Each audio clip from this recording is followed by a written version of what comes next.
Un scénario de guerre civile. Durant plus d'une heure, le quartier du Pont de l'Europe a été le terrain de jeu d'un millier de manifestants extrêmement remontés. La douane a entièrement été saccagée et un peu plus loin, l'office de tourisme et plusieurs magasins ont été incendiés. Les casseurs, issus de plusieurs mouvances, notamment du groupuscule d'origine allemande Black Bloc, ont étrangement eu les mains libres. Les policiers sont venus seulement à partir du moment où on a tous commencé à courir quand les manifestants sont venus vers nous. Et donc là, l'hélicoptère, il a sonné l'alarme. Et là, seulement les policiers sont intervenus. Mais entre-temps, ils ont eu le temps de tout casser, de tout allumer. Il y a eu ces incidents à Strasbourg. Ils ont été particulièrement violents. Certains disent que la police est intervenue trop tard. Est-ce que vous estimez qu'il y a eu un problème dans l'encadrement policier? Non, absolument pas. Who is this man? You know, I always see on TV, I'm like, I can get these. I do not know who this man is. Who is this? Sylvester Stallone, is it? No, that's not Sylvester Stallone. That's Sarkozy, the president of France. Nicolas Sarkozy qui traverse la passerelle depuis le côté français en compagnie de monsieur Asghar Adourian, son chef du protocole qui était déjà le chef du protocole de Jacques Chirac. Ça y est qu'il vient de lâcher en route. Et voilà la rencontre, donc au cœur de la passerelle. Avec le secrétaire général de l'OTAN qui est là, monsieur de Hauptschäfer. Et Obama qui dit « What a wonderful moment ». Les États-Unis ont une responsabilité morale et doivent agir. Alors aujourd'hui, j'affirme clairement et avec conviction notre volonté à chercher la paix et la sécurité dans un monde sans armes nucléaires. Malgré les mises en garde, la Corée du Nord a lancé sa fusée officiellement pour mettre en orbite ce petit satellite. Un prétexte pour masquer un essai de missile capable d'atteindre l'Alaska.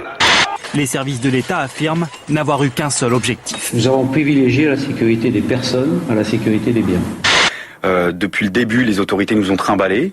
On a été emmenés dans une vraie souricière, c'est-à-dire que des milliers de manifestants ont été emmenés dans une rue avec les deux issues complètement bloquées et on s'est fait canarder à longueur de temps de gaz lacrymogène sans interlocuteur à ce moment-là, avec des tirs tendus, avec des tirs de flashball et on a frôlé le drame.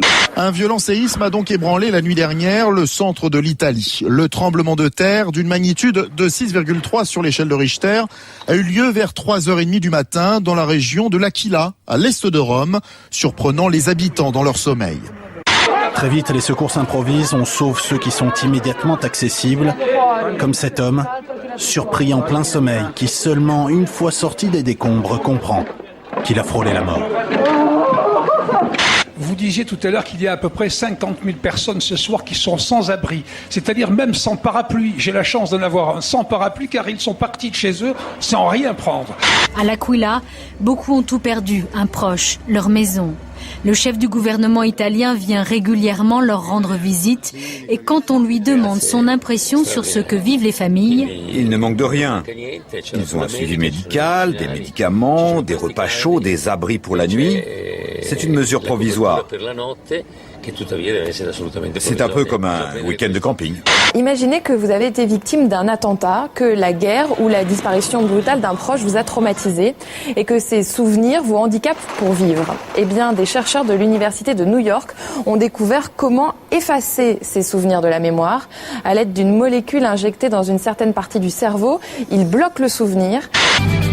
Mais cette machine dans ma tête.